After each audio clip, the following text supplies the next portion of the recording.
Hello and welcome to Round 8 of NEAFLTV. We had just 5 games this weekend, but there was some cracking action, fantastic weather across the competition. Let's get straight into it. Our first match, Eastlake played the Sydney Swans. Eastlake entered this match at Star Track Oval in Canberra as overwhelming underdogs, but in former Tuggeranong player Ash Pocock's 200th game, the Demons started well.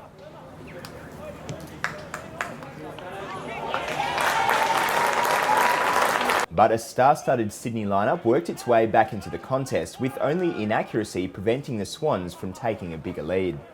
Sydney missed a raft of gettable shots in the first term, kicking 2-5 and taking a 10-point lead into quarter time. You got the sense the Swans were always going to get on top in this game, and after the first change, they came out firing. Tom Mitchell and youngster Lloyd Peris were brilliant through the guts for Sydney, and Tim Membry finished off the good work. Sydney going into half-time with a comfortable 30-point lead. Xavier Richards was brilliant all day in the last line of defence for Sydney, but Ben Cleaver from Eastlake got a couple of goals on the board.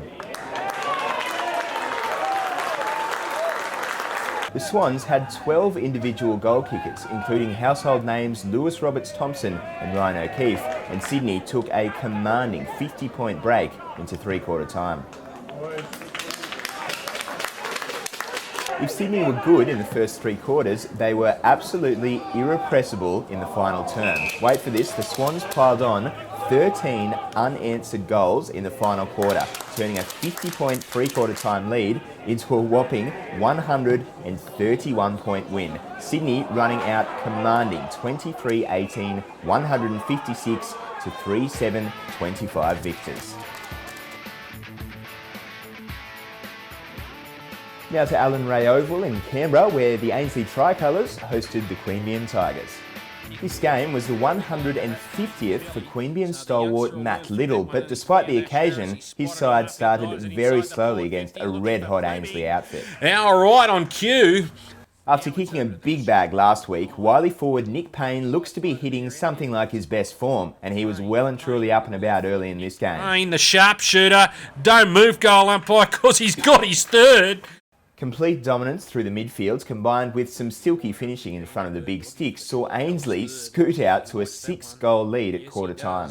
Queanbeyan pushed a good Sydney University side very close last week, and they started to recapture some of that form early in the second term in this game. An opportunity in a matter of minutes, and he's corrected the wrongs, and he's got it right this time to Levi Power. With Swan and Richards looking ominous up forward for the Tigers, they fought their way right back into the contest, winning the second quarter, kicking 4 goals to Ainsley's 3.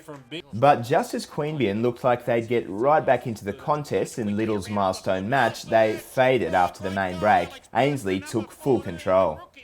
Looking for Payne, it was a wobbly old kick on the left, but Nick Payne was good enough to jink, shimmy, and work his way through for his 5th. Nick Payne, you are a superstar. Nick Payne was again on fire up forward for the Tricolours, along with star recruit Nick Salter, and Ainsley piled on 4 unanswered goals in the third term to take a commanding lead into three-quarter time. Out towards Rambo Lawless, that opened up for him like a can of sardines. With a 58-point break at the last change, this game was effectively over as a contest, but Queanbeyan, to their immense credit, battled on gamely. Toby Richards, which way does the goal umpire like that one? Well, he made amends there, Toby Richards. As in the second term, the Tigers had the better of the fourth quarter, kicking 5 goals to 2, but it wasn't enough to prevent a Tricolours win. Ainsley eventually running out victors 15-15, 105 to 9-7-61. Now the second instalment of one of the biggest rivalries in the NEAFL, Sydney Hills Eagles and Sydney University. Both the Eagles and students always lift an extra cog for this local derby, and this game was no different. The intensity was frenetic early on. The sides last clashed at Bruce Purser Reserve back in round 3, and while Sydney University got the job done that day, the Eagles have been much better since. While Sydney Hills were very competitive early in this game, it was the students with a few touches of class who took a lead into quarter time. The visitors silenced a big local crowd, booting 5 goals to 3 in the second term and taking a commanding 24-point lead into half-time. But as often happens in these contests, a comeback was on the card. Sydney Hills roared back into the game. With former Queensland trio Adam Eckerman, Josh Malani and Ben McNeese on fire in the forward line, Hills turned a 24-point deficit into just 6 points at three-quarter time. Sydney University coach Daniel Gilmore gave his side an almighty serve at the last break, and they responded. In the end, the students had just a little bit too much class, eventually winning a tight tussle 13-13, 91 to 11-8, 74. Now we go up to the top end where NT Thunder hosted the Brisbane Lions. These two teams have been at the pointy end of the competition for the last couple of years. The Thunder won the 2011 flag and the Lions have won the last two premierships. But after a raft of off-season departures, this Brisbane side isn't quite what it once was, and the Thunder is showing there's a new powerhouse in town. Lines up from 50. Oh, Musgrove drops an easy chest mark, works hard for the ball, gets up on the left, Musgrove! Darren Buff Ewing is by some margin the highest goal kicker in the NEAFL's history, but the NT Thunder spearhead has been a little quiet to start this year, but that all changed on Saturday night. Ewing was absolutely on fire. He had 5 goals just 5 minutes into the second quarter, and his team had a stranglehold on the game. Yeah, might have got him going. A little bit angry. So Ewing doesn't miss these ones either. Generally doesn't, and he does. Kicks through. Ewing was a little bit quieter in the lead up to half-time, but his team continued on its merry way, piling on the goals and leading 75-16 at the main break. It's hard to believe this is the same NT Thunder side which lost by more than 100 points to Ainsley just last week. This week, the Thunder ran rampant. Veterans Brad Vassell and Cameron Eilert amassed a ton of the football through the centre of the ground, feeding Ewing and partner in crime Chris Dunn.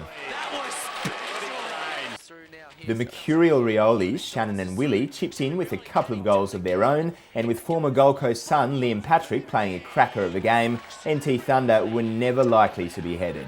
Former Western Bulldog Nathan Jakira continued his hot run of form, and NT Thunder continued its day at the top of the NEAFL ladder, winning 19-14, 128 to 8-11, 59.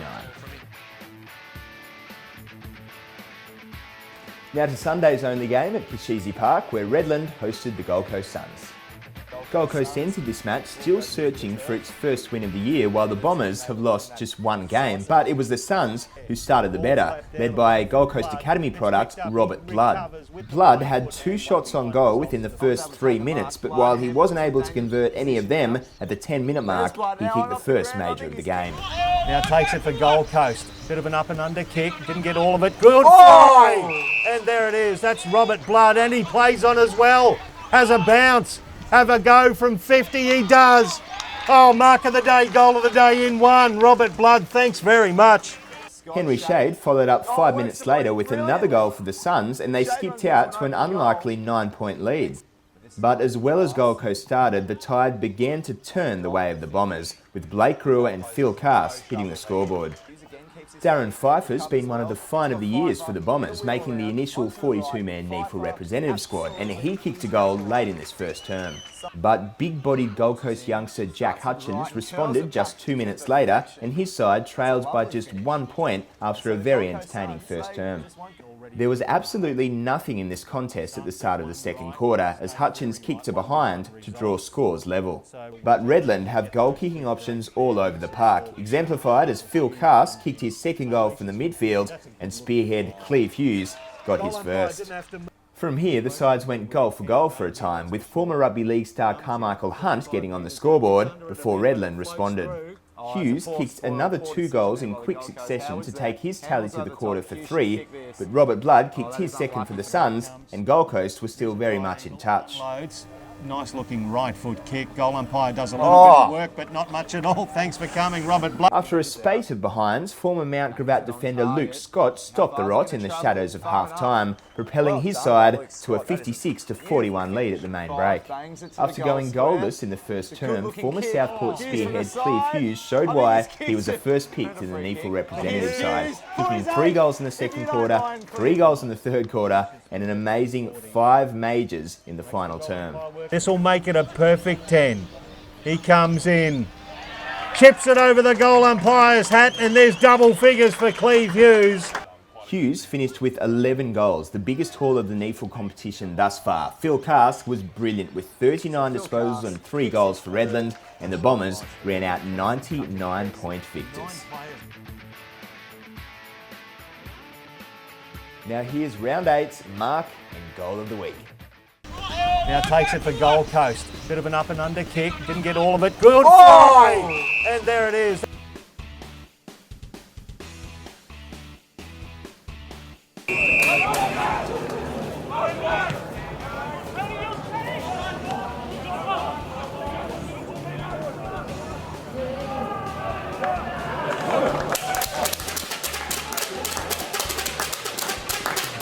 Now it's the ladder, and it's still NT Thunder out in front, followed by the Swans, Sharks, Bombers, Sydney University and Ainsley rounding out the top 6.